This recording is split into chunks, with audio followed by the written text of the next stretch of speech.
എൻ്റെ ഭാര്യ ഞാൻ പറയുന്നത് അനുസരിക്കണം. എൻ്റെ രാഷ്ട്രീയമായിരിക്കണം അവളുടെയും രാഷ്ട്രീയം. അനുവാദമില്ലാതെ അവൾ എവിടെയും പോകാൻ പാടില്ല. ഇങ്ങനെ ഭാര്യയെ അടിമയെപ്പോലെ കാണുന്ന ടോക്സിക് ആയിട്ടുള്ള പുരുഷന്മാരുണ്ട്. ദാമ്പത്യ ജീവിതമെന്നാൽ ഭർത്താവിന് ഭാര്യയ്ക്ക് മേലുള്ള അധികാരം സ്ഥാപിക്കലെന്ന് തോന്നലാണ് പലർക്കും. ഇങ്ങനെയുള്ള വീടുകളിൽ ഭയത്തോടെയാണ് സ്ത്രീകൾ കഴിയേണ്ടി വരുന്നത്. ഭർത്താവിനെ എതിർത്ത് സംസാരിച്ചാലോ ധിക്കരിച്ച് എന്തെങ്കിലും കാര്യം ചെയ്താലോ പിന്നെ മർദ്ദനവും ചൂഷണവും നേരിടാൻ വിധിക്കപ്പെട്ട പെണ്ണ്. കൊല്ലം പുനലൂരിൽ ഭാര്യയെ കൊലപ്പെടുത്തിയ ശേഷം ഫേസ്ബുക്കിലായി വിട്ട് അതേക്കുറിച്ച് വിളംബരം ചെയ്ത ഭർത്താവിനെക്കുറിച്ച് കേൾക്കാൻ കഴിഞ്ഞു.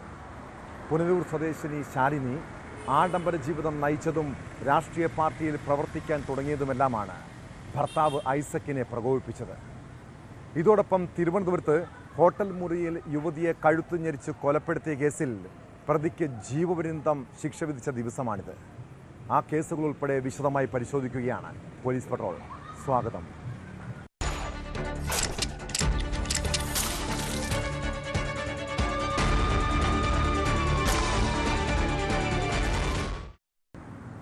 ഞാൻ അറിയാതെ അവൾക്ക് പല ബന്ധങ്ങളുമുണ്ട്. ഞാൻ പറഞ്ഞത് അനുസരിക്കുന്നില്ല. ഇഷ്ടമുള്ളതുപോലെ പോവുകയും വരികയും ചെയ്യുന്നു. ആഡംബര ജീവിതം നയിക്കുന്നു. നാട്ടുകാർ എന്നെ നോക്കി ചിരിക്കുകയാണ്. അതിനാൽ ഞാൻ എൻ്റെ ഭാര്യയെ കൊന്നുകളഞ്ഞെന്ന് ഫേസ്ബുക്കിലൂടെ വെളിപ്പെടുത്തൽ. കൊല്ലം പുനലൂർ സ്വദേശിനി ശാലിനിയെ കൊലപ്പെടുത്തിയ ശേഷമാണ് ഭർത്താവ് ഐസക്ക് ഫേസ്ബുക്കിൽ ലൈവ് ഇട്ടത്. പിന്നാലെ ഒളിവിൽ പോയ പ്രതിയെ പോലീസ് അറസ്റ്റ് ചെയ്തു. 2 മക്കളുടെ മുന്നിലിട്ടാണ് ഐസക്ക് ഭാര്യയെ കൊലപ്പെടുത്തിയത്.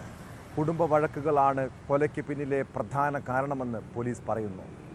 ദാമ്പത്യ പ്രശ്നത്തെ തുടർന്ന് ഇരുവരും തമ്മിൽ കുറച്ച് നാളുകളായി വേർപിരിഞ്ഞ് കഴിയുകയായിരുന്നു. അതിനിടെയാണ് ഭാര്യയുടെ വീട്ടിലെത്തിയ ഐസക്ക് അതിക്രമം കാട്ടിയത്.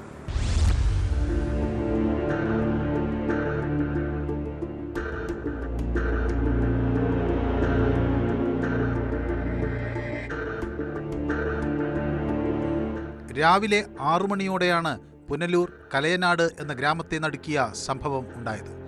പുനലൂരിലെ അൺഎയ്ഡഡ് സ്കൂളിലെ ജീവനക്കാരിയായ ശാലിനിയെ ഐസക് വെട്ടിയും കുത്തിയും കൊലപ്പെടുത്തുകയായിരുന്നു. അതിനുശേഷം താൻ ഭാര്യയെ കൊലപ്പെടുത്തിയെന്ന് പറഞ്ഞയാൾ ഫേസ്ബുക്കിൽ ലൈവ് ഇട്ടു. ഞാനറിയാതെ അവൾക്ക് പല ബന്ധങ്ങളുണ്ടെന്നും ഞാൻ പറഞ്ഞത് അനുസരിക്കാത്തത് കൊണ്ടാണ് കൊന്നത് എന്നുമാണ് ഐസക് ലൈവിൽ പറയുന്നത്.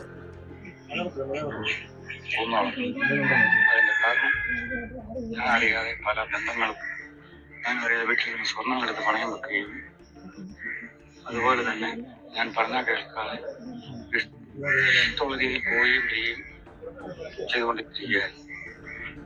ഭാര്യ ഇഷ്ടമുള്ളതുപോലെ പോവുകയും വരികയും ചെയ്യുന്നു. തൻ്റെ 2 മക്കളിൽ മൂത്തയാൾ ക്യാൻസർ രോഗിയാണ്. അതിലൊന്നും അവൾക്ക് വിഷമമില്ല. ആഡംബര ജീവിതം നയിക്കണം. 2 മിനിറ്റോളം നീണ്ട ഫേസ്ബുക്ക് ലൈവിലാണ് പുനലൂരിൽ ഭാര്യയെ വെട്ടിക്കൊലപ്പെടുത്തിയ കാര്യം ഭർത്താവ് ഐസക് വെളിപ്പെടുത്തിയത്.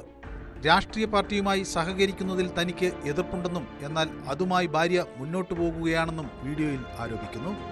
അവൾ രാത്രികാലങ്ങളിൽ വരികയും പോവുകയുമാണ് ചെയ്യുന്നതെന്നും വീഡിയോയിൽ ഐസക് പറയുന്നു. 1-2 വണ്ടി പഠിപ്പിച്ചു, വണ്ടി മേടിച്ചു കൊടുത്തു. അനാവശ്യമായ പൂക്കളമെല്ലാം പറയും, വണ്ടി ഉപയോഗിക്കാൻ പാടില്ല എന്ന് പറഞ്ഞപ്പോൾ എൻ്റെ കയ്യിൽ കിടന്ന എൻ്റെ പേരെഴുതിയ ഞാൻ ഇട്ട് കൊടുത്ത മോതിരം ഞാൻ അറിയാതെ പണയം വെക്കുകയും പണയം വെച്ചോ കിട്ടുമോ എന്നറിയില്ല. എന്നിട്ട് വളരെ ധിക്കാരപരമായിട്ട് അടുത്ത വണ്ടി മേടിക്കുകയും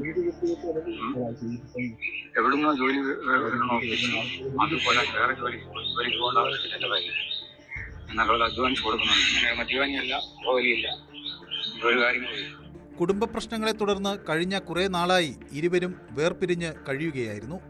അതിനിടെ ശാലിനിയുടെ വീട്ടിലെത്തിയ ഐസക് വെട്ടുകത്തി ഉപയോഗിച്ച് വെട്ടിയും കുത്തിയും കൊലപ്പെടുത്തുകയായിരുന്നു. ദമ്പതികളുടെ 19ഉം 11ഉം വയസ്സുള്ള 2 ആൺകുട്ടികൾ വീട്ടിലുണ്ടായിരുന്ന സമയത്തായിരുന്നു ദാരുണമായ കൊലപാതകം. സംശയത്തെ തുടർന്ന് തന്നെയാണ് ക്രൂരകൃത്യം നടത്തിയത് എന്നാണ് വിവരം. ഞാൻ വന്ന് നോക്കിയപ്പോഴത്തേന് കമന്ന് കിടക്കുമായിരുന്നു. അയാൾ സ്ഥലത്തുണ്ടായിരുന്നു. ഇപ്പോഴത്തേന് കയറി അങ്ങ് പോയി. നമുക്ക് എന്ത് ചെയ്യണമെന്നില്ലാതെ പകച്ചു പോയ ഒരിതായിരുന്നു. നേരത്തെ വഴക്കുണ്ടായിരുന്നു. അവർ സെപ്പറേറ്റ് ആയിട്ട് അമ്മയുടെ വീട്ടിലായിരുന്നു താമസിക്കുന്നത്. ചേച്ചി ജോലിയുണ്ട്, ആ ജോലിക്ക് പോകാൻ വേണ്ടി കുളിക്കാൻ വേണ്ടി പൈപ്പ് തുറന്നു വെച്ചേക്കുമായിരുന്നു. എത്ര കുട്ടികളാണ് അവർക്ക്? 2 പേര്. അങ്ങനെ അറിയത്തില്ല. മുമ്പേ അവർ തമ്മിൽ വഴക്കായിരുന്നല്ലോ. ഭർത്താവ് അന്നേരം പോയി. സംഭവശേഷം രക്ഷപ്പെട്ട ഐസക് രാവിലെ 9 മണിയോടെ പുനലൂർ പോലീസ് സ്റ്റേഷനിൽ കീഴടങ്ങി. സംഭവത്തിൽ പോലീസ് അന്വേഷണം ആരംഭിച്ചു. DMKയുടെ വനിതാ വിംഗ് കൊല്ലം ജില്ലാ സെക്രട്ടറിയാണ് കൊല്ലപ്പെട്ട 37 വയസ്സുള്ള ശാലിനി.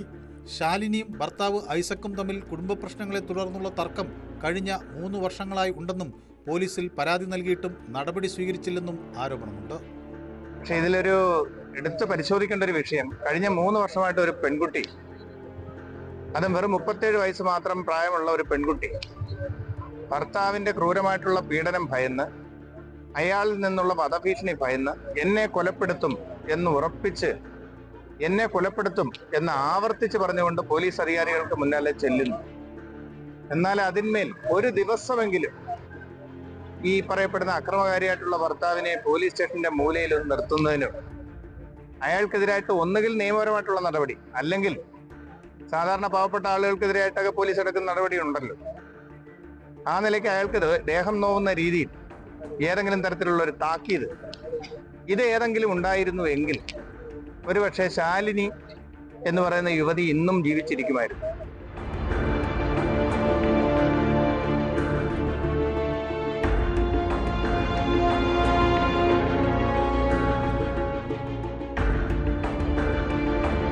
ന്യൂസ് 18 പുനലൂർ. ഭാര്യയും 2 മക്കളുമായി സന്തോഷത്തോടെ കുടുംബജീവിതം നയിച്ച ആളാണ് കൊല്ലം സ്വദേശി പ്രവീൺ. അതിനിടെ സഹപ്രവർത്തകയായ ഒരു യുവതിയുമായി അയാൾ അടുക്കുന്നു. പിന്നീട് ആ ബന്ധത്തിൽ നിന്ന് ഒഴിയാൻ നടത്തിയ കൊലപാതകം. ഒരൊറ്റ നിമിഷത്തിൽ തോന്നിയ വികാര പ്രകടനം പ്രവീണിൻ്റെ ജീവിതം അഴിക്കുള്ളിലുമാക്കി. തിരുവനന്തപുരം തമ്പാനൂർ സ്വദേശിനി ഗായത്രിയെ കൊലപ്പെടുത്തിയ കേസിൽ യുവാവിന് ജീവപര്യന്തം തടവാണ് ശിക്ഷ. പ്രതി 1 ലക്ഷം രൂപ പിഴയും അടയ്ക്കണമെന്ന് തിരുവനന്തപുരം അഡീഷണൽ സെഷൻസ് കോടതിയുടെ വിധിയിലുണ്ട്. പിഴത്തുക ഗായത്രിയുടെ അമ്മയ്ക്ക് കൈമാറണമെന്നാണ് നിർദ്ദേശം. സംഭവം നടന്ന് 3 വർഷത്തിനുള്ളിൽ പ്രതിക്ക് ശിക്ഷ വാങ്ങിക്കൊടുത്തത് പ്രോസിക്യൂഷനും അന്വേഷണ സംഘത്തിനും അഭിമാനകരമായ നേട്ടമാണ്.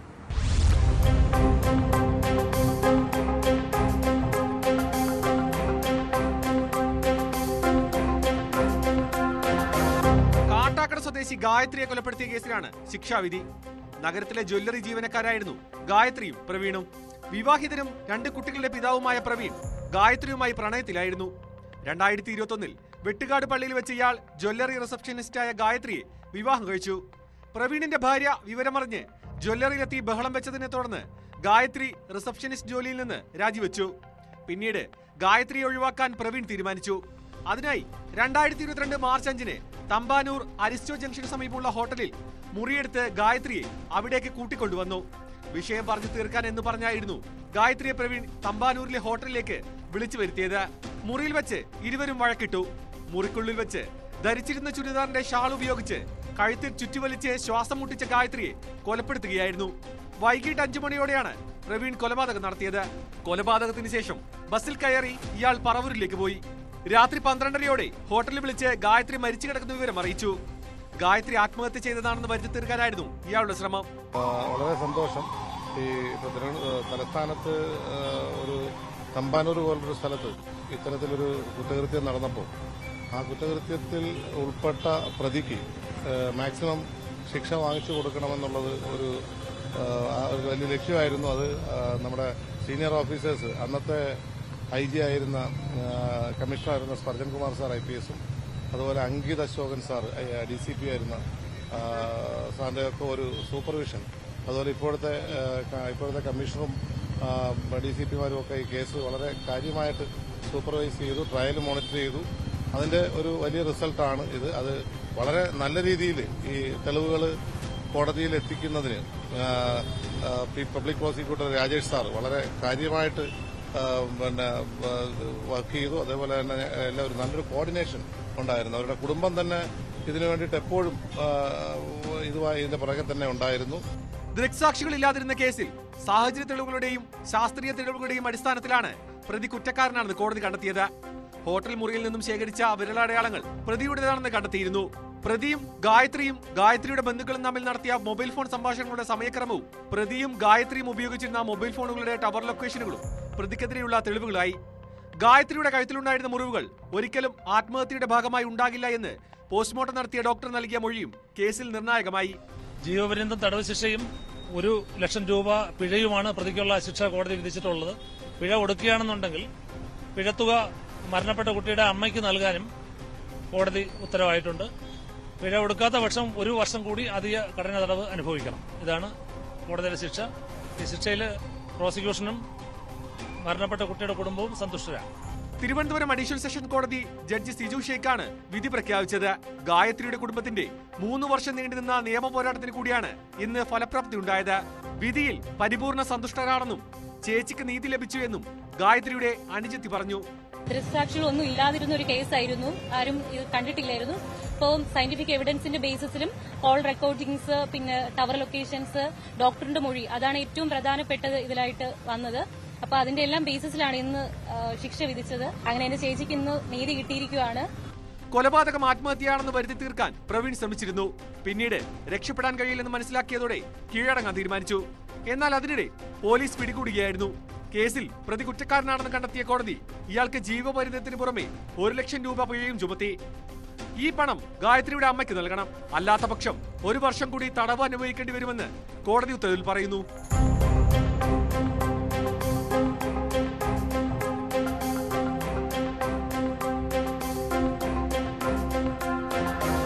ന്യൂസ് 18 തിരുവനന്തപുരം. ഒരു കുറ്റകൃത്യം ചെയ്ത മനുഷ്യരെ കുറ്റബോധം എന്നും വേട്ടയാടാം. അതിൽ നിന്ന് എങ്ങനെ ഓടി ഒളിക്കാൻ ശ്രമിച്ചാലും ആ പാപക്കറ അയാളെ പിന്നാലെ പിന്തുടരും.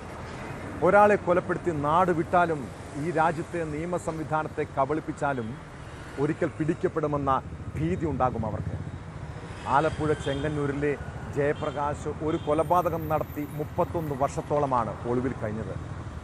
കുട്ടപ്പ പണിക്കർ എന്ന 71-കാരനെ കല്ലുകൊണ്ടും കൈകൊണ്ടും ഇടിച്ചും തൊടിച്ചും കൊലപ്പെടുത്തിയ ശേഷം ബോംബെയിലും ഗൾഫിലുമായി പതിറ്റാണ്ടുകളോളം ജീവിച്ചു. ആ കൊലക്കേസിനെ കുറിച്ച് നാട്ടുകാരും പോലീസുമെല്ലാം മറന്നുവെന്ന് കരുതി ഒരു വിവാഹമൊക്കെ കഴിച്ച് പുതിയൊരു ജീവിതം തുടങ്ങിയതാണ് ജയപ്രകാശ്. എന്നാൽ നിയമം തലയ്ക്ക് മുകളിൽ തന്നെ ഉണ്ടെന്ന് അയാൾ തിരിച്ചറിഞ്ഞില്ല. 31 വർഷത്തിന് ശേഷമാണ് കൊലക്കേസിൽ പ്രതിയെ പോലീസ് പിടികൂടിയത്.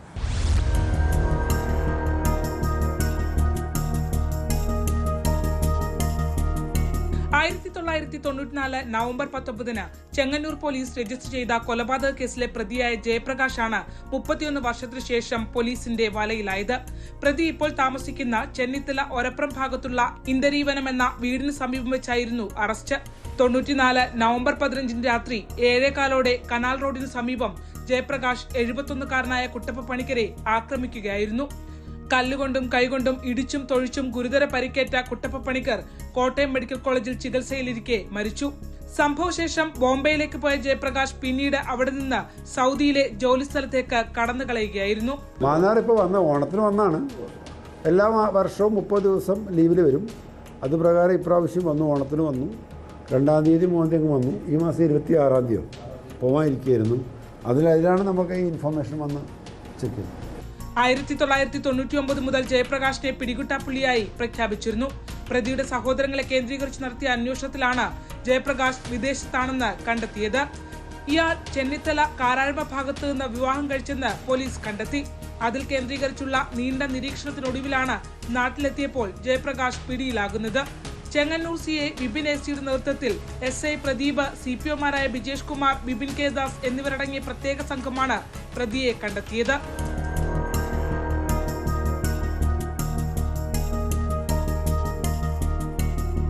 ന്യൂസ് 18 ആലപ്പുഴ. ഒരു സ്ത്രീ തനിച്ചുള്ള സമയത്ത് അവരുടെ വീട്ടിലേക്ക് ആൺസുഹൃത്തോ ബന്ധുവോ വരുന്നതിൽ നാട്ടുകാർ ഇടപെടേണ്ട കാര്യമുണ്ടോ? അവരുടെ വീട്ടുകാർക്കില്ലാത്ത വിഷമമാണ് ഇവിടുത്തെ ചില സദാചാര പോലീസുകാർക്ക്. പിന്നെ നാട്ടുകൂട്ടം കൂടും, പരസ്യ വിചാരണ നടത്തും, ആൾക്കൂട്ടം ചേർന്ന് മർദ്ദിക്കും. കണ്ണൂർ പയ്യന്നൂർ സ്വദേശി അജയൻ ആൾക്കൂട്ട മർദ്ദനത്തെ തുടർന്ന് ജനനേന്ദ്രിയം തകർന്നു മരിച്ച സംഭവം ഒരു നാടിൻ്റെ പ്രാകൃത സംസ്കാരമാണ് തുറന്നു കാട്ടുന്നത്. സംഭവത്തിൽ പോലീസ് കേസെടുത്തെങ്കിലും കൊലയാളി സംഘങ്ങൾ രാഷ്ട്രീയ സ്വാധീനം ഉപയോഗിച്ച് കേസ് അട്ടിമറിക്കാൻ ശ്രമിക്കുന്നു. അജയൻ്റെ മരണത്തിൽ കുറ്റക്കാരെ കണ്ടെത്തണമെന്നാവശ്യപ്പെട്ട് മുഖ്യമന്ത്രിക്ക് പരാതി നൽകാൻ ഒരുങ്ങുകയാണ് ഭാര്യ സീമ.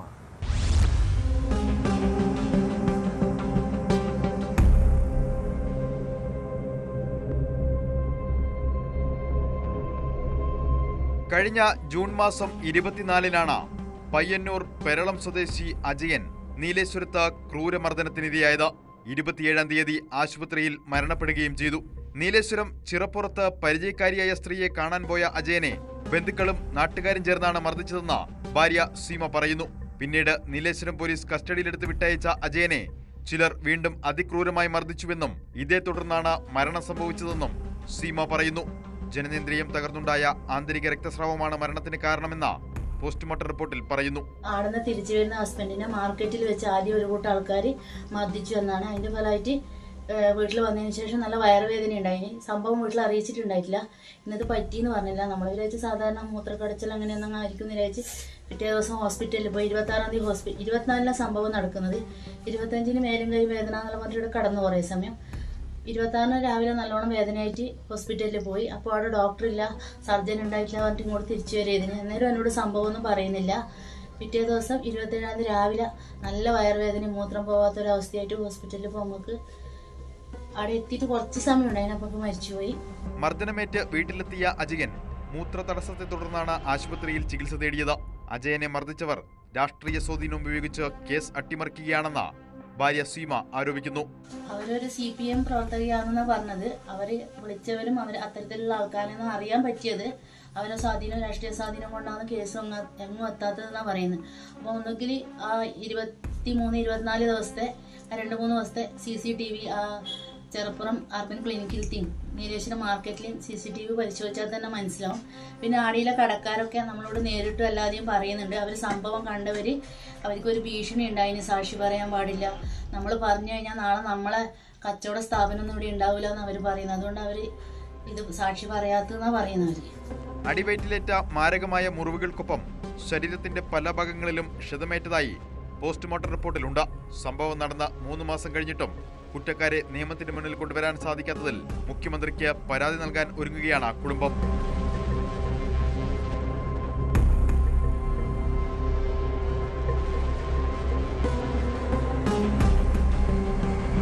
ന്യൂസ് 18 പയ്യന്നൂർ. CPIM വനിതാ നേതാവ് KJ ഷൈനെതിരായ സൈബർ ആക്രമണം മോറൽ പോലീസിംഗിൻ്റെ പുതിയ രീതിയായിരുന്നു.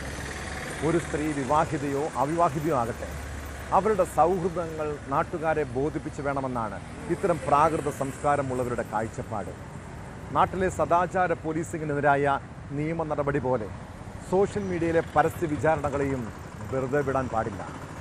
KJ ഷൈനെതിരായ സൈബർ അതിക്രമ കേസിൽ 1-ാം പ്രതി CK ഗോപാലകൃഷ്ണൻ്റെ വീട്ടിൽ പോലീസ് പരിശോധനയ്ക്കെത്തി.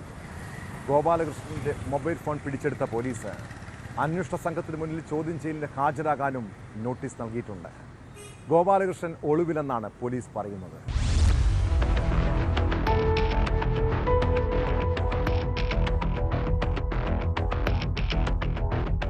എറണാകുളം റൂറൽ സൈബർ പോലീസും പറവൂർ പോലീസും ചേർന്നാണ് CK ഗോപാലകൃഷ്ണന്റെ വീട്ടിൽ പരിശോധന നടത്തിയത്. സൈബർ അധിക്ഷേപത്തിന് ഉപയോഗിച്ചു എന്ന് സംശയിക്കുന്ന മൊബൈൽ ഫോൺ പോലീസ് പിടിച്ചെടുത്തു. ഈ ഫോണിൽ നിന്നാണോ പോസ്റ്റ് ഇട്ടതെന്ന വിദഗ്ധ പരിശോധനയിലൂടെ ഉറപ്പുവരുത്തുവാനാണ് നീക്കം. അന്വേഷണ സംഘം എത്തിയ സമയത്ത് ഗോപാലകൃഷ്ണൻ വീട്ടിലുണ്ടായിരുന്നില്ല. ഇയാൾ ഒളിവിലാണെന്നാണ് പോലീസ് പറയുന്നത്. കേസുമായി ബന്ധപ്പെട്ട് നാളെ ചോദ്യം ചെയ്യലിന് ഹാജരാകാൻ ഗോപാലകൃഷ്ണന് പോലീസ് നോട്ടീസ് അയച്ചു. സൈബർ ആക്രമണ കേസിൽ ഒരാളെ കൂടി പോലീസ് പ്രതി ചേർത്തിട്ടുണ്ട്. യൂട്യൂബറായ കൊണ്ടോട്ടി അബു എന്ന യാസറാണ് 3-ാം പ്രതി. യൂട്യൂബർ KM ഷാജഹാനാണ് കേസിലെ 2-ാം പ്രതി. നടപടികൾ വേഗത്തിലാക്കാൻ മെറ്റയോട് അന്വേഷണ സംഘം റിപ്പോർട്ട് ആവശ്യപ്പെട്ടിട്ടുണ്ട്. സമൂഹമാധ്യമ പോസ്റ്റുകളുടെ ഉറവിടത്തെക്കുറിച്ചാണ് മെറ്റയിൽ നിന്നുള്ള റിപ്പോർട്ട് ലഭിക്കേണ്ടത്. പോസ്റ്റുകൾ വന്ന അക്കൗണ്ടുകൾ ഇവർ തന്നെയാണോ കൈകാര്യം ചെയ്യുന്നതെന്ന് ഉറപ്പാക്കുന്നതിന്റെ ഭാഗമായാണ് നടപടി. 100-ലേറെ സമൂഹമാധ്യമ അക്കൗണ്ടുകൾ അന്വേഷണ സംഘം പരിശോധിക്കുന്നുണ്ട്. കൂടുതൽ പേരെ കേസിൽ പ്രതി ചേർക്കാനാണ് സാധ്യത. അതിനിടെ തനിക്കും കുടുംബത്തിനും നേരെ സൈബർ ആക്രമണമെന്ന പരാതിയുമായി CK ഗോപാലകൃഷ്ണന്റെ ഭാര്യ രംഗത്തെത്തി. എറണാകുളം റൂറൽ SP-ക്കും സൈബർ ഡോമിനുമാണ് പരാതി നൽകിയത്.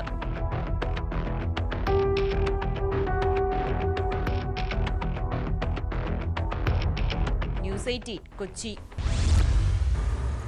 DGPയുടെ സർക്കുലറിന് പോലീസുകാർ പോലും പുല്ലുവില കൽപ്പിക്കാത്ത നാടാണിത്.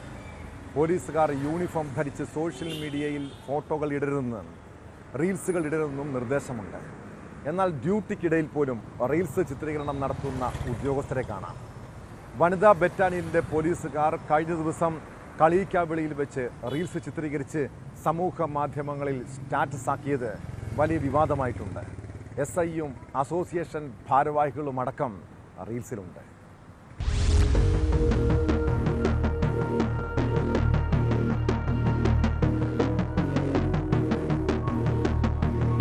പോലീസിലെ റീൽസ് ചിത്രീകരണം പരിധി കടന്നുള്ളതോടെയാണ് ഡ്യൂട്ടിക്കിടെ റീൽസ് എടുക്കുന്നത് വിലക്കിക്കൊണ്ട് 2015 DGP ഉത്തരവിറക്കിയത്. വ്യക്തിപരമായ അക്കൗണ്ടുകളിൽ യൂണിഫോമിൽ പ്രൊഫൈൽ ചിത്രമടക്കം ഇടാൻ പാടില്ലെന്നും രാഷ്ട്രീയം പറയുകയോ ചിത്രീകരിക്കുകയോ ചെയ്യരുതെന്നും ഉത്തരവിലുണ്ടായിരുന്നു. എന്നാൽ സർക്കുലറിൽ മെല്ലപ്പോക്ക് വന്നതോടെ വനിതാ ബറ്റാലിയൻ കമാൻഡന്റ് യോഗേഷ് മാണ്ഡയ്യയും കർശന നിർദ്ദേശം നൽകിയിരുന്നു. പോലീസ് യൂണിഫോമിൽ ചിത്രങ്ങൾ പങ്കുവയ്ക്കുന്നതും റീൽസ് ചിത്രീകരിച്ച് പോസ്റ്റ് ചെയ്യുകയും ചെയ്താൽ ശക്തമായ നടപടി സ്വീകരിക്കുമെന്ന് അവർ നിർദ്ദേശം നൽകിയിരുന്നു. എന്നാൽ ഇതെല്ലാം ലംഘിച്ചുകൊണ്ടാണ് ഇപ്പോൾ വീണ്ടും റീൽസ് ചിത്രീകരിച്ച സംഭവം ഉണ്ടായത്. കഴിഞ്ഞ ദിവസം തിരുവനന്തപുരം കളിയക്കാവിളയിൽ രാത്രി ഡ്യൂട്ടിക്കിടെയായിരുന്നു സംഭവം. റീൽസ് ചിത്രീകരിച്ച് സമൂഹ മാധ്യമങ്ങളിൽ സ്റ്റാറ്റസ് ആക്കുകയും ചെയ്തു. SIയും അസോസിയേഷൻ ഭാരവാഹികളുമടക്കം റീൽസ് ദൃശ്യങ്ങളിലുണ്ട്. വനിതാ ബറ്റാലിയൻ ആസ്ഥാനത്തും ഡ്യൂട്ടിക്കിടയിലും റീൽസ് ചിത്രീകരണം അതിര് കടന്നപ്പോഴാണ് DGPയുടെ സർക്കുലർ അനുസരിക്കണമെന്ന കർശന നിർദ്ദേശം നൽകിയത്. പല പോലീസുകാരും യൂണിഫോമിൽ ചിത്രങ്ങൾ പങ്കുവച്ച് DGPയുടെ ഉത്തരവ് കാറ്റിൽ പറത്തുന്നുണ്ട്.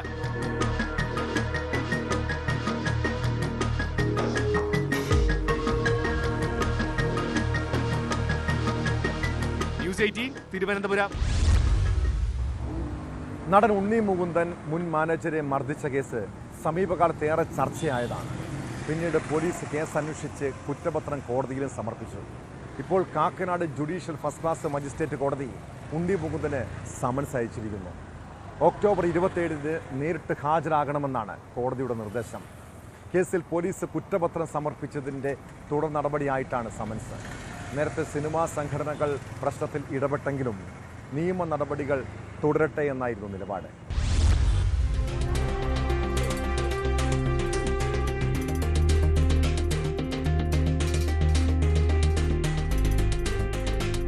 ടൊവിനോ തോമസ് ചിത്രം നരിവേട്ടയെ പ്രശംസിച്ച് പോസ്റ്റിട്ടതിൽ പ്രകോപിതനായി ഉണ്ണിമുകുന്ദൻ മർദ്ദിച്ചെന്നാണ് മുൻ മാനേജർ വിപിൻ കുമാർ പോലീസിന് നൽകിയ പരാതിയിൽ പറയുന്നത്.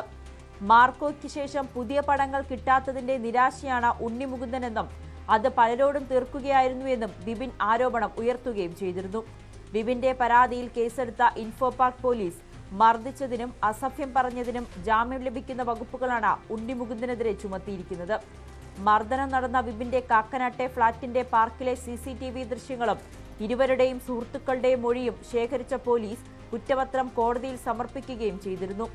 ഈ പശ്ചാത്തലത്തിൽ കേസിലെ പ്രതിയായ ഉണ്ണിമുകുന്ദൻ ഒക്ടോബർ 27 നേരിട്ട് ഹാജരാകാൻ കാക്കനാട് മജിസ്ട്രേറ്റ് കോടതി സമൻസ് അയച്ചിരിക്കുകയാണ്. പിടിവലിക്കിടെ മാനേജറുടെ കണ്ണട താഴെ വീണു പൊട്ടിയതായും കൈത്തണ്ട ചെറുതായി ഉരഞ്ഞതായും കോടതിയിൽ സമർപ്പിച്ച കുറ്റപത്രത്തിൽ പറയുന്നുണ്ട്.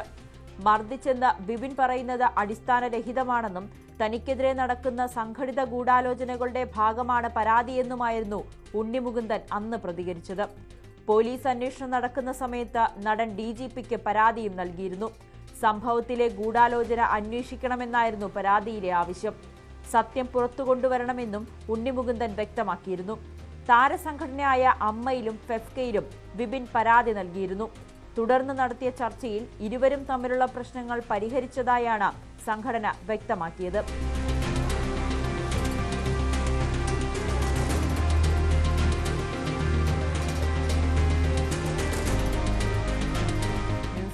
കൊച്ചി. ജീവിതത്തിലെ സമ്പാദ്യങ്ങളും സ്വന്തം സ്വർണ്ണാഭരണങ്ങളുമെല്ലാം നഷ്ടപ്പെട്ട് കഴിഞ്ഞാൽ ആരും മാനസികമായി തകർന്നു പോകാം. വീട്ടുകാരോടും നാട്ടുകാരോടും സമാധാനം പറയണം. ഇനി എങ്ങനെ ജീവിക്കുമെന്ന ആശങ്ക. പാലക്കാട് കടമ്പഴിപ്പുറം സ്വദേശിനിയായ പ്രേമ അങ്ങനെയാണ് വീട് വിട്ടിറങ്ങിയത്. ഓൺലൈൻ തട്ടിപ്പിൽ 11 ലക്ഷത്തോളം രൂപ നഷ്ടപ്പെട്ടതോടെ നാട് വിട്ടുപോയ വീട്ടമ്മ വീട്ടിൽ തിരിച്ചെത്തി. പോലീസ് അവർക്ക് വേണ്ടി തിരച്ചിൽ നടത്തുമ്പോൾ കഴിഞ്ഞ രാത്രി 12ഓടെ മടങ്ങിയെത്തുകയായിരുന്നു. ഇത്രയും ദിവസം ഗുരുവായൂരിലായിരുന്നുവെന്ന് പ്രേമ ബന്ധുക്കളോട് പറഞ്ഞു.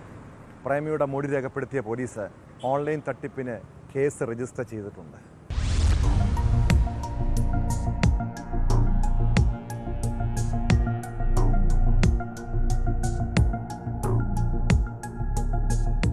കടമ്പഴിപ്പുറം സ്വദേശിയായ പ്രേമയ്ക്ക് 15 കോടി രൂപ ലോട്ടറി സമ്മാനം ലഭിച്ചുവെന്നും അത് കിട്ടാൻ സർവീസ് തുക നൽകണമെന്നും വിശ്വസിപ്പിച്ചാണ് സമൂഹമാധ്യമത്തിൽ പരിചയപ്പെട്ടവർ പണം തട്ടിയത്. തട്ടിപ്പുകാർ പറഞ്ഞതനുസരിച്ച് 3 അക്കൗണ്ടുകളിലേക്കായി ഈ മാസം 11-ാം തീയതി വീട്ടമ്മ 11 ലക്ഷം രൂപ കൈമാറുകയും ചെയ്തു. പിന്നീട് 5 ലക്ഷം രൂപ കൂടി നൽകിയാലേ സമ്മാനം ലഭിക്കുമെന്ന് അറിയിച്ചതോടെയാണ് താൻ വഞ്ചിക്കപ്പെട്ടുവെന്ന് പ്രേമ മനസ്സിലാക്കിയത്. ചതിയിൽപ്പെട്ട വിഷമത്തിൽ ഈ മാസം 13-ന് അർദ്ധരാത്രിയോടെ വീട് വിട്ടിറങ്ങിയ പ്രേമ നടന്നുപോകുന്ന CCTV ദൃശ്യങ്ങൾ ലഭിച്ചിരുന്നു. 14-ന് രാവിലെ 7:25-ന് ഗുരുവായൂരിൽ ബസ്സിറങ്ങിയ അവർ മമ്മിയൂർ ഭാഗത്തേക്ക് നടന്നുപോകുന്ന ദൃശ്യങ്ങളും പുറത്തുവന്നു. ഇതിന്റെ അടിസ്ഥാനത്തിൽ പോലീസ് വിവിധയിടങ്ങളിൽ തെരച്ചിൽ നടത്തിയെങ്കിലും പ്രേമയെ കണ്ടെത്താൻ കഴിഞ്ഞില്ല. അതിനിടെയാണ് കഴിഞ്ഞ രാത്രി വീട്ടമ്മ മടങ്ങിയെത്തിയത്. ഇത്രയും ദിവസം ഗുരുവായൂരിലാണ് കഴിഞ്ഞതെന്ന് പ്രേമ ബന്ധുക്കളോട് പറഞ്ഞു.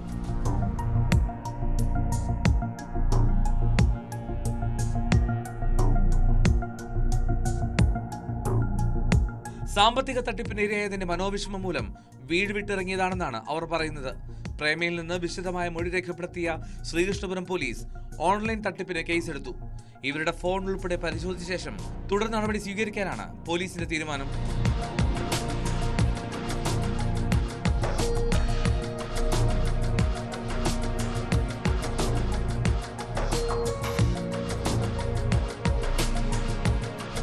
ന്യൂസ് 18 പാലക്കാട്. മുടികെട്ടുന്ന രീതിക്കും ഒന്നിലധികം കമ്മലിടുന്നതിലും നിയന്ത്രണം. ആൺകുട്ടികളും പെൺകുട്ടികളും അകലം പാലിക്കണം. പരസ്പരം തോളത്ത് കൈയിടുകയോ കൈകോർത്ത് നടക്കുകയോ ചെയ്യരുത്. തിരുവനന്തപുരം നിർമ്മല ഭവൻ സ്കൂളിലെ നിയമാവലികളാണിത്. മുടികെട്ടിയത് ശരിയായില്ലെന്ന് ആരോപിച്ച് 8ാം ക്ലാസ് വിദ്യാർത്ഥിനിയെ ക്ലാസ്സിൽ നിന്ന് ഇറക്കി വിട്ടതായും പരാതിയുണ്ട്. ടീസി നൽകി പറഞ്ഞുവിടുമെന്ന് മാനേജ്മെന്റ് ഭീഷണിപ്പെടുത്തിയെന്നും കുട്ടിയുടെ കുടുംബം മ്യൂസിയം പോലീസിൽ നൽകിയ പരാതിയിൽ പറയുന്നു. സംഭവത്തിൽ പ്രതികരിക്കാൻ സ്കൂൾ മാനേജ്മെന്റ് തയ്യാറായിട്ടില്ല.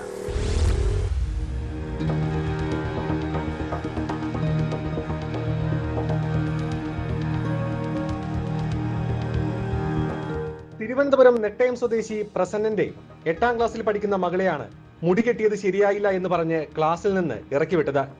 സ്കൂൾ നിയമാവലി നിഷ്കർഷിക്കുന്നത് പോലെ മുടി കെട്ടണമെന്നായിരുന്നു അധ്യാപികയുടെ ആവശ്യം. ഇങ്ങനെ പോണിറ്റയിൽ കെട്ടാൻ പറ്റില്ല, കുറച്ചും കൂടെ താത്തി കെട്ടണമെന്ന് പറഞ്ഞു. അപ്പം ഞാൻ അത് കേട്ടോണ്ടെങ്കിൽ തൊട്ടടുത്ത ദിവസം പഴയതുപോലെയാണ് കെട്ടിക്കൊണ്ട് പോയത്. അപ്പോൾ ടീച്ചർ പറഞ്ഞ് ക്ലാസ്സിന് വെളിയിറങ്ങി നിന്നിട്ട് കെട്ടിയിട്ട് അകത്ത് കയറിയാൽ മതിയെന്ന് പറഞ്ഞു. അപ്പം ഞാൻ മുടി ക്ലാസ്സിൽ നിന്ന് അഴിച്ചുകൊണ്ട് പോയപ്പോൾ ടീച്ചർ പറഞ്ഞ് തൻ്റെ അഹങ്കാരമൊക്കെ വീട്ടിൽ വെച്ചിട്ട് വന്നാൽ മതിയെന്ന് എൻ്റെ അടുത്ത് പറഞ്ഞു. അപ്പം ഞാൻ കുറച്ചും കൂടെ താത്തി കെട്ടിയില്ല വരുന്നത്, പക്ഷെ അത്രയും പോരെ ഫുൾ താത്തി കെട്ടണം എന്ന് പറഞ്ഞു. പക്ഷെ എനിക്ക് മുടി അത്ര എത്തില്ല, എന്നാലും ഞാൻ അഡ്ജസ്റ്റ് ചെയ്ത് കിട്ടി. എന്നിട്ട് ഞാൻ ഇത് അന്ന് ഞാൻ അച്ഛനടുത്ത് പറഞ്ഞു. അപ്പം അച്ഛൻ പറഞ്ഞു ഞാൻ പ്രിൻസിപ്പളിനെ കാണാൻ വരാമെന്ന് പറഞ്ഞു. തൊട്ടടുത്ത ദിവസം ഞാൻ പഴയതുപോലെ കെട്ടിക്കൊണ്ടുപോയപ്പം ടീച്ചറിന് കെട്ടിയിട്ട് അകത്ത് കയറിയതെന്ന് പറഞ്ഞു. ഞാൻ പറഞ്ഞു അച്ഛൻ പ്രിൻസിപ്പളിനെ കാണാൻ വന്നിട്ടുണ്ട് എന്ന് കുറേ നേരം ഇങ്ങനെ പറഞ്ഞു. അതൊന്നും എനിക്കറിയണ്ട, താൻ കെട്ടിയിട്ട് അകത്ത് കയറിയതെന്ന് പറഞ്ഞു. ആൺകുട്ടികളും പെൺകുട്ടികളും അകലം പാലിക്കണം. പരസ്പരം തോളത്ത് കൈയിടുകയോ കൈകോർത്ത് നടക്കുകയോ ചെയ്യരുത്. പെൺകുട്ടികൾ ഒന്നിലധികം കാതിൽ ധരിക്കരുത് എന്നടക്കമുള്ള വിചിത്രമായ മറ്റു നിയമങ്ങളുമുണ്ട് ഇവിടെ. സംഭവം അന്വേഷിക്കാനെത്തിയ അച്ഛനും കൃത്യമായ വിശദീകരണം നൽകാൻ അധ്യാപകർ തയ്യാറായില്ല. TC നൽകി വിടുമെന്ന ഭീഷണിയായിരുന്നു പിതാവിന് ലഭിച്ചത്. നമ്മൾ സ്റ്റാഫ് ഓഫീസ് റൂമിൽ കയറി, മോളും ഞാനും കൂടെ കയറി, ഫ്രണ്ട് ടീച്ചറും പ്രിൻസിപ്പളും കയറി. ചോദിച്ചു എന്താണ് കാര്യം ചോദിച്ചു. ഞാൻ പറഞ്ഞു മാം എന്താണ് പ്രശ്നം, അതെങ്ങനെ മുടിയുടെ ഒരു വിഷയമാണ്. ഞാൻ പറഞ്ഞു മാം ഇവൾക്ക് ഇത്ര നീളം, ഇവളെങ്ങനെ എങ്ങനെ മുടി നീട്ടിക്കെട്ടെന്ന് വെച്ചു. നീട്ടിക്കെട്ടാനുള്ള സൗകര്യം മുടിയിലില്ല. അപ്പോൾ അവിടെ പ്രിൻസിപ്പൾ ഇങ്ങനെ പറഞ്ഞ് തീർന്നുമ്പോൾ ക്ലാസ് ടീച്ചർ ഏറ്റുപിടിച്ച് പറയാണ് അത് TC ആയിരുന്നു. അപ്പം അവിടെ സ്കൂളിൻ്റെ പവറാണ്, ക്ലാസ് ടീച്ചറിനാണോ പ്രിൻസിപ്പളിനാണോ എന്ന് അറിയില്ല. ഞാൻ ശരി. അപ്പം ഞാൻ പറഞ്ഞു എന്തായാലും ഇനി ഞാൻ ഇവരെ രണ്ടുപേരും ഇവിടെ പഠിപ്പിക്കണില്ല, നിങ്ങൾ TC തരുമെന്നല്ലേ പറഞ്ഞു. അപ്പോൾ TC തരാം. സംഭവത്തിന് ശേഷം പ്രസന്നന്റെ 2 മക്കളും സ്കൂളിൽ പോയിട്ടില്ല. സ്കൂളിന്റെ ഭാഗത്തു നിന്നും കൃത്യമായ മറുപടി ലഭിക്കാത്ത പക്ഷം നിയമ നടപടിയുമായി മുന്നോട്ട് പോകാനാണ് മാതാപിതാക്കന്മാരുടെ തീരുമാനം. സംഭവത്തിൽ മ്യൂസിയം പോലീസിൽ പിതാവ് പരാതി നൽകിയിട്ടുണ്ട്. അതേസമയം സംഭവത്തിൽ പ്രതികരിക്കാൻ സ്കൂൾ മാനേജ്മെന്റ് തയ്യാറായിട്ടില്ല.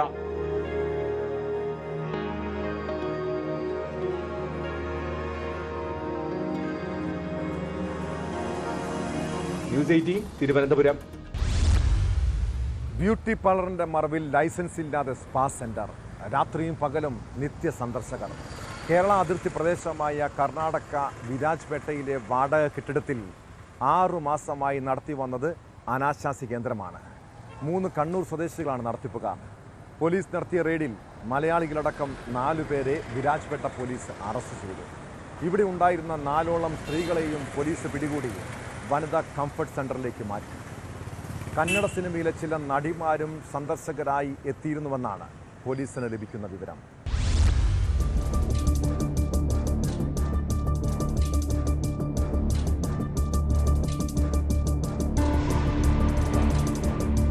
കണ്ണൂർ സ്വദേശികളായ പ്രദീപൻ, കലേഷ് കുമാർ, ഷാജി, വിരാജ്പേട്ട് അമ്മത്തി സ്വദേശി പൊന്നണ്ണ എന്നിവർക്കെതിരെയാണ് കേസ്. ഇമ്മോറൽ ട്രാഫിക് പ്രിവെൻഷൻ ആക്ടിലെ സെഷൻ 3, 4, 5C, 7 പ്രകാരമാണ് പ്രതികൾക്കെതിരെ കേസെടുത്തത്. പ്രതികളെ അറസ്റ്റ് ചെയ്ത് പോലീസ് കൂടുതൽ അന്വേഷണത്തിനായി ഉന്നത പോലീസ് ഉദ്യോഗസ്ഥർക്ക് കേസ് കൈമാറി. 6 മാസമായി വിരാജ്പേട്ടയിലെ ഗാന്ധിനഗറിൽ വാടകയ്ക്കെടുത്ത കെട്ടിടത്തിലാണ് അനാശാസ്യ കേന്ദ്രം നടത്തിവന്നത്. ബ്യൂട്ടി പാർലറിന്റെ മറവിൽ ലൈസൻസ് ഇല്ലാതെ സ്പാ സെന്ററും നടത്തിയിരുന്നു. യുവതികളെ പാർപ്പിച്ചതും ഇവിടെ തന്നെയാണ്. നിത്യവും നിരവധി പേർ ആഡംബര കാറുകളിലും മറ്റും ഇവിടെ എത്തുന്നുണ്ടെന്ന വിവരത്തിന്റെ അടിസ്ഥാനത്തിലായിരുന്നു പോലീസ് പരിശോധന. പരിശോധനയിൽ അനാശാസ്യ കേന്ദ്രം നടത്തുന്നതിന്റെ നിരവധി തെളിവുകൾ പോലീസിന് ലഭിച്ചു. കുടക്, മംഗലൂരു, തമിഴ്നാട്ടിലെ വിവിധ പ്രദേശങ്ങൾ എന്നിവിടങ്ങളിൽ നിന്നുള്ളവരാണ് ഇവിടെ ഉണ്ടായിരുന്നത്. കന്നഡ സിനിമയിലെ ചില വനിതാ താരങ്ങളും സന്ദർശകരായി എത്തിയിരുന്നുവെന്നാണ് പോലീസിന് ലഭിക്കുന്ന വിവരം. വിരാജ്പേട്ട സബ് ഡിവിഷനിലെ DSP Mahesh Kumar, CI Anoop Madappa, Virajpet city police സ്റ്റേഷനിലെ SI-മാരായ പ്രമോദ്, MJ, ലത എന്നിവരുടെ നേതൃത്വത്തിലുള്ള പോലീസ് സംഘമാണ് അന്വേഷണത്തിന് നേതൃത്വം നൽകിയത്.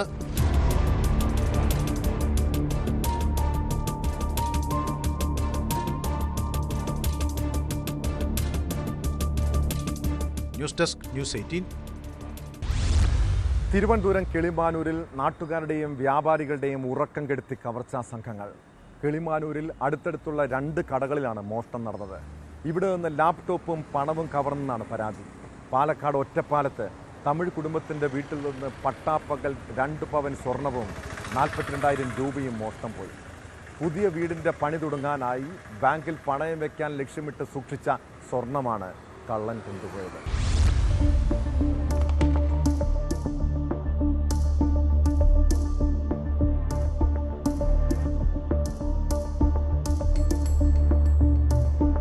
കിളിമാനൂരിൽ അടുത്തടുത്തുള്ള 2 കടകളിലാണ് മോഷണം നടന്നത്. കിളിമാനൂർ മഹാദേവേശ്വരം ബൈപ്പാസ് റോഡിൽ അൻസാരിയുടെ ഉടമസ്ഥതയിലുള്ള ബാറ്റൻ ഫുട്വെയർ, ദിനുവിന്റെ ഉടമസ്ഥതയിലുള്ള തന്മയ കളക്ഷൻസ് എന്നിവിടങ്ങളിലായിരുന്നു കവർച്ച.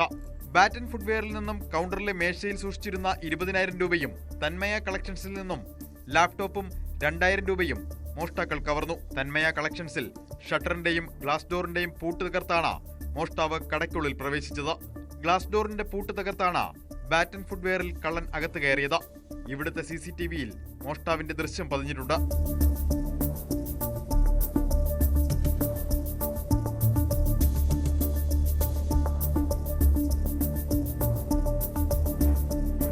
രാവിലെ 2 കടകളിലെയും ജീവനക്കാർ കട തുറക്കാനെത്തിയപ്പോൾ പൂട്ട് തകർത്തതായി കാണുകയായിരുന്നു. തുടർന്ന് ഉടമകൾ കിളിമാനൂർ പോലീസിനെ വിവരമറിയിച്ചു. പോലീസ് നടത്തിയ പരിശോധനയിലാണ് പണവും ലാപ്ടോപ്പും നഷ്ടപ്പെട്ടതായി കണ്ടെത്തിയത്. ഒറ്റപ്പാലത്ത് തമിഴ് കുടുംബം താമസിക്കുന്ന വീട്ടിൽ നിന്ന് പട്ടാപ്പകൽ 2 പവൻ സ്വർണവും 42,000 രൂപയും കവർന്നു. ഒറ്റപ്പാലം റെയിൽവേ മേൽപ്പാലത്തിന് സമീപത്താണ് ഇവർ താമസിക്കുന്നത്. വീടിന്റെ മുൻഭാഗത്തെ വാതിൽ കുത്തിപ്പൊളിച്ചാണ് മോഷ്ടാക്കൾ അകത്ത് കടന്നത്. തിങ്കളാഴ്ച രാവിലെ 8:30-യോടെ ആനന്ദി വീട് പൂട്ടി ഭാരതപ്പുഴയിലേക്ക് കുളിക്കാനായി പോയ സമയത്തായിരുന്നു മോഷണം. അലമാരയ്ക്കുള്ളിലെ അറയിൽ പൂട്ടി സൂക്ഷിച്ചിരുന്ന പണവും സ്വർണവും മോഷണം പോയി. അലമാരയുടെ ലോക്കർ വാളുപയോഗിച്ച് കുത്തി തുറന്നാണ് സ്വർണമാലയും പണവും കവർന്നത് എന്നാണ് നിഗമനം. 9:30-യോടെ ആനന്ദി തിരിച്ചെത്തിയപ്പോഴാണ് വാതിൽ തുറന്നിട്ടതായി കണ്ടത്. വീടിനുള്ളിലെ മറ്റൊരു അലമാരയിലെയും സാധനങ്ങൾ പുറത്തേക്ക് വലിച്ചിട്ട നിലയിലായിരുന്നു. വീട് നിർമ്മാണത്തിനായി സൂക്ഷിച്ചിരുന്ന പണമാണ് മോഷ്ടാക്കൾ കവർന്നത്. കഴിഞ്ഞ 40 വർഷത്തോളമായി ആനന്ദി ഒറ്റപ്പാലത്താണ് താമസം. മകൻ കോഴിക്കോട് ജോലി ചെയ്യുകയാണ്. പരിസരം നിരീക്ഷിച്ച മോഷ്ടാക്കൾ ആസൂത്രിതമായാണ് കവർച്ച നടത്തിയത് എന്നാണ് നിഗമനം. ഒറ്റപ്പാലം പോലീസ് അന്വേഷണം തുടങ്ങി. 8:30-ക്ക് കുളിക്കാൻ പോയിട്ട് ഞങ്ങൾ വരുമ്പോൾ ഏട്ട അവിടെ വന്ന് വാതിൽ പൊളിഞ്ഞ് കിടക്കണമെന്ന് പറഞ്ഞിട്ടുണ്ടായിരുന്നു. അപ്പോൾ ഞങ്ങൾ ഓടി വന്ന് നോക്കുമ്പോൾ ഈ ലോക്കർ തുറന്ന് നോക്കുമ്പോൾ അപ്പോൾ കരഞ്ഞ് വിളിച്ച് അപ്പുറം പോലീസിനൊക്കെ വിളിച്ച് അവരൊക്കെ വന്ന് നോക്കി. അപ്പോൾ ഇപ്പോൾ പോയി പരാതിയും കൊടുത്തിട്ടുണ്ട്. 2 പവൻ സ്വർണം 42,000 പൈസ. News desk, news 18. രാത്രിയിൽ കനത്ത മഴയുള്ള ദിവസങ്ങളിലാണ് കള്ളന്മാർ കവർച്ചയ്ക്കിറങ്ങുന്നത്. ആ സമയം തൊട്ടടുത്ത് എന്ത് സംഭവിച്ചാലും പുറം ലോകം അറിയില്ല. കഴിഞ്ഞ ദിവസം കോതമംഗലത്തിന് സമീപം പിടവൂർ മുസ്ലിം പള്ളിയിൽ ഗ്ലാസ് ഡോർ തകർത്ത് കവർച്ച നടന്നത് സമീപത്ത് താമസിക്കുന്നവർക്ക് പോലും കേൾക്കാൻ കഴിഞ്ഞില്ല. പാൻറ്റും ഷർട്ടും ധരിച്ചെത്തിയ മോഷ്ടാവ് കവർച്ചയ്ക്കെത്തുന്ന CCTV ദൃശ്യങ്ങൾ പുറത്തു വന്നു. ഇതര സംസ്ഥാനക്കാരായ മോഷ്ടാക്കളെ കേന്ദ്രീകരിച്ചാണ് പോലീസിന്റെ അന്വേഷണം.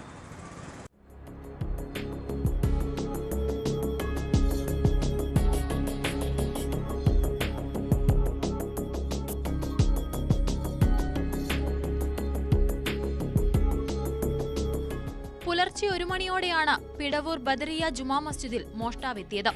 കനത്ത മഴയുള്ള സമയത്താണ് ഇതര സംസ്ഥാന തൊഴിലാളിയെന്ന് തോന്നിക്കുന്ന ഒരാൾ പള്ളിമുറ്റത്തെത്തിയത്. പാന്റും ഷർട്ടും ധരിച്ചെത്തിയ മോഷ്ടാവ് മുൻവശത്തെ പ്രധാന കവാടത്തിന് സമീപം വന്ന ശേഷം തിരിച്ചിറങ്ങുകയായിരുന്നു. പള്ളിയുടെ വശത്തെ ഗ്ലാസ് ഡോർ തകർത്താണ് ഇയാൾ ഭണ്ഡാരക്കുറ്റി കൈക്കലാക്കിയത്. മോഷ്ടാവ് അകത്തു കടക്കുന്നതിന്റെയും ഗ്ലാസ് ഡോർ തകർക്കുന്നതിന്റെയുമെല്ലാം ദൃശ്യങ്ങൾ CCTVയിൽ പതിഞ്ഞിട്ടുണ്ട്. ഒരു സംശയവുമില്ലാതെയായിരുന്നു ഇയാളുടെ വരവ്. ഭണ്ഡാരപ്പെട്ടിയിൽ പണമുണ്ടാകുമെന്ന് മനസ്സിലാക്കിയ ഇയാൾ നേരത്തെ സ്ഥലത്തെത്തി നിരീക്ഷണം നടത്തിയിരിക്കാമെന്നാണ് നിഗമനം. ഗ്ലാസ് ഡോർ തകർത്ത് പണം കവരാമെന്നതടക്കം നേരത്തെ പ്ലാൻ ചെയ്താണ് അർദ്ധരാത്രിക്ക് ശേഷം ഇയാളെത്തിയത്. ശക്തമായ മഴയായതിനാൽ ഡോർ തകർക്കുന്ന ശബ്ദം ചുറ്റുവട്ടത്തുള്ള ആരും കേട്ടതുമില്ല. മോഷ്ടാവിനെ ഉടൻ കണ്ടെത്താനുള്ള നടപടികൾ അധികൃതർ സ്വീകരിക്കണമെന്ന് പള്ളി സെക്രട്ടറി അജിംസ് പറഞ്ഞു. പിടവൂർ ബദരിയ മുസ്ലിം ജമാഅത്തിന് ഇന്നലെ രാത്രി 1 മണിക്ക് ഒരു കള്ളൻ കയറി പള്ളിയുടെ ഫ്രണ്ടിലെ ഡോറ് ഗ്ലാസ് അടിച്ചു പൊളിച്ച് അകത്ത് കയറി ഭണ്ഡാരക്കുറ്റിയും മറ്റു സാധനങ്ങളും മോഷ്ടിച്ചുകൊണ്ട് പോയിട്ടുണ്ട്. CCTV വിഷനുണ്ട്. ആളുടെ കാഴ്ചയിൽ ഒരു ബായി ആയിട്ടാണ് തോന്നുന്നത്. ഏകദേശം ഒരു 15,000 രൂപയുടെ നഷ്ടം നിലവിൽ പള്ളിക്ക് ഉണ്ടായിട്ടുണ്ട്.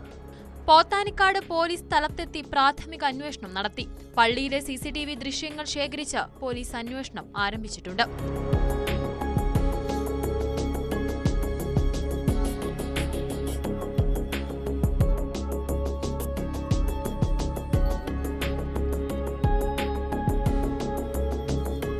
ന്യൂസ് 18 കോതമംഗലം. കൊല്ലം പരവൂരിൽ മോഷ്ടിച്ചു കൊണ്ടുവരുന്ന ആടിനെ കശാപ്പ് ചെയ്ത് ഇറച്ചി വിൽപ്പന നടത്തിയിരുന്ന സംഘത്തെക്കുറിച്ചുള്ള വാർത്തയാണിത്.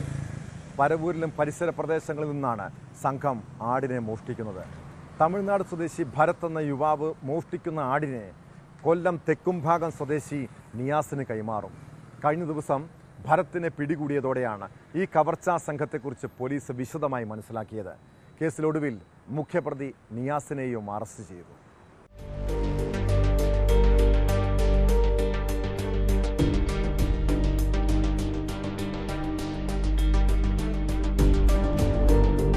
പരവൂരിലും പരിസര പ്രദേശങ്ങളിൽ നിന്നും ആട് മോഷണം പതിവായിരുന്നു.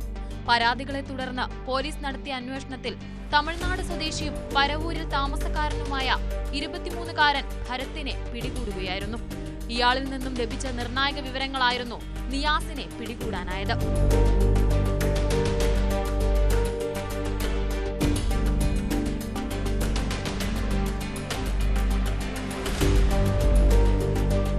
പിടിയിലായ നിയാസാണ് ഭരത്ത് മോഷ്ടിച്ചു കൊണ്ടുവരുന്ന ആടുകളെ വാങ്ങിയിരുന്നത്. ഇങ്ങനെ വാങ്ങുന്ന ആടുകളെ കശാപ്പ് ചെയ്ത് ഇറച്ചിയാക്കി വിൽപ്പന നടത്തി വരികയായിരുന്നു. പ്രതിയുടെ തെക്കും ഭാഗത്തെ വീടിന് സമീപത്തു നിന്നാണ് ഇയാളെ കസ്റ്റഡിയിലെടുത്തത്. തെളിവെടുപ്പിനും വൈദ്യപരിശോധനകൾക്കും ശേഷം കോടതിയിൽ ഹാജരാക്കി റിമാൻഡ് ചെയ്തു.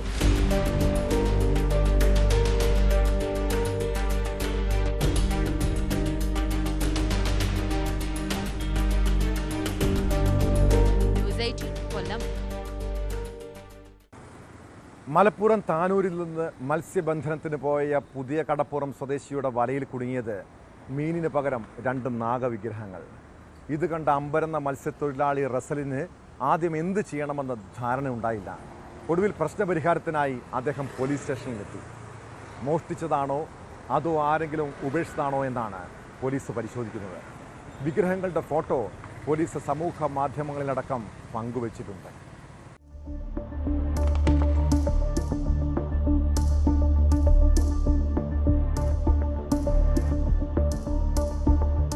കടപ്പുറം സ്വദേശിയായ മത്സ്യത്തൊഴിലാളി റസലിന് പിത്തളയിൽ നിർമ്മിച്ച 2 നാഗപ്രതിമകളാണ് കടലിൽ നിന്ന് കിട്ടിയത്.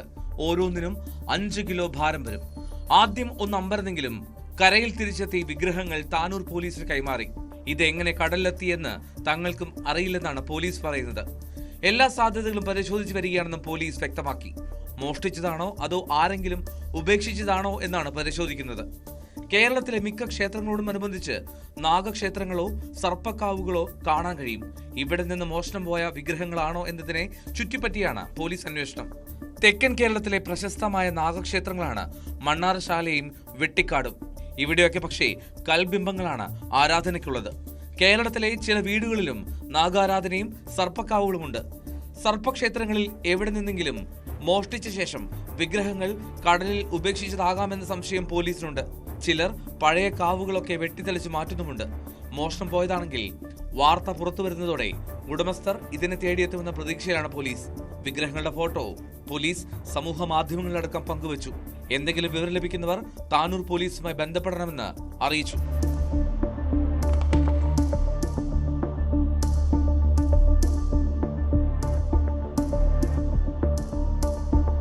ന്യൂസ് 18 മലപ്പുറം.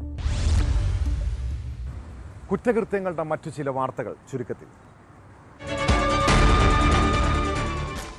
കോഴിക്കോട് ഫറോക്കിൽ മദ്യപിച്ച് വാഹനമോടിച്ച് അപകടമുണ്ടാക്കിയ സംഭവത്തിൽ എക്സൈസ് ഡ്രൈവറെ സസ്പെൻഡ് ചെയ്തു. KJ എഡിസണെയാണ് സസ്പെൻഡ് ചെയ്തത്. അന്വേഷണ വിധേയമായാണ് വകുപ്പ് തല നടപടി. വർക്കല ചെറുന്നിയൂരിൽ വീട്ടിലേക്ക് നടന്നു പോവുകയായിരുന്ന ആളിനെ 3 അംഗ സംഘം മർദ്ദിച്ച് അവശനാക്കി മൊബൈൽ ഫോൺ കവർന്ന സംഭവത്തിൽ 2 പേർ വർക്കല പോലീസിന്റെ പിടിയിലായി. ചെറുന്നിയൂർ സ്വദേശികളായ നന്ദു, അനീഷ് എന്നിവരാണ് പിടിയിലായത്. ചെറുന്നിയൂർ സ്വദേശി സുരേഷ് ആശാരിയാണ് മർദ്ദനത്തിന് ഇരയായത്. ആക്രമണത്തിൽ സുരേഷിന്റെ തലയ്ക്ക് ഗുരുതരമായി പരുക്കേൽക്കുകയും പല്ലിളകി തെറിക്കുകയും ചെയ്തു. പ്രതികളെ വർക്കല കോടതിയിൽ ഹാജരാക്കി റിമാൻഡ് ചെയ്തു. മദ്യം വാങ്ങാനെത്തിയവരും ജീവനക്കാരുമായി ശക്തികുളങ്ങര ബാറിലുണ്ടായ സംഘർഷത്തിൽ 6 പ്രതികളെ ശക്തികുളങ്ങര പോലീസ് അറസ്റ്റ് ചെയ്തു. ശബരി സുനിൽ, അനന്തു ഘോഷ്, ഷാനു, സുരേഷ് കുമാർ, ജിതിൻ രാജ്, R രാകേഷ് എന്നിവരാണ് അറസ്റ്റിലായത്. മദ്യം വാങ്ങാനെത്തിയ ശബരി സുനിലിനും അനന്തു ഘോഷിനും മദ്യം കൊടുക്കാൻ താമസിച്ചതിനെ തുടർന്നുണ്ടായ തർക്കമാണ് സംഘർഷത്തിൽ കലാശിച്ചത്. ജീവിതത്തിൽ സന്തോഷം കണ്ടെത്താൻ കഴിയുന്നില്ല, എല്ലാം മടുത്തു. നമ്മളൊക്കെ ചിലപ്പോൾ ഇങ്ങനെ ചിന്തിക്കാറില്ലേ? എല്ലാ മനുഷ്യർക്കും എപ്പോഴും സന്തോഷം മാത്രമായിരിക്കുമെന്ന് കരുതാമോ? ഇനി ചെറിയ സങ്കടങ്ങൾ ഉണ്ടായാൽ അവസാനിപ്പിക്കാനുള്ളതാണോ നമ്മുടെ ജീവിതം? തിരുവനന്തപുരം ശാസ്താമംഗലത്തെ സ്വകാര്യ ആശുപത്രി ജീവനക്കാരി ആലിഷ എന്ന യുവതി ആത്മഹത്യ ചെയ്തത് ജീവിതത്തിൽ സന്തോഷം കണ്ടെത്താൻ കഴിയുന്നില്ലെന്ന് കത്തെഴുതി വെച്ച ശേഷമാണ്. മരണത്തിന് പിന്നിൽ ആരുമില്ലെന്ന് യുവതിയുടെ കത്തിലുണ്ട്. കഥയും കവിതകളും എഴുതുന്ന പതിവുണ്ടായിരുന്ന യുവതി വിഷാദരോഗം കാരണം ആത്മഹത്യ ചെയ്തതാകാമെന്നാണ് നിഗമനം. എല്ലാവരുടെയും ജീവിതത്തിൽ ചെറിയ സങ്കടങ്ങളും വിഷമങ്ങളും പ്രയാസങ്ങളും ഒക്കെ ഉണ്ടാകാം. അതിൽ തകർന്നു പോകുകയല്ല വേണ്ടത്. സന്തോഷമെന്നത് നമ്മൾ സ്വയം കണ്ടെത്തേണ്ടതാണ്. ഇതോടെ പോലീസ് പെട്രോൾ പൂർണ്ണമാകുന്നു. നമസ്കാരം.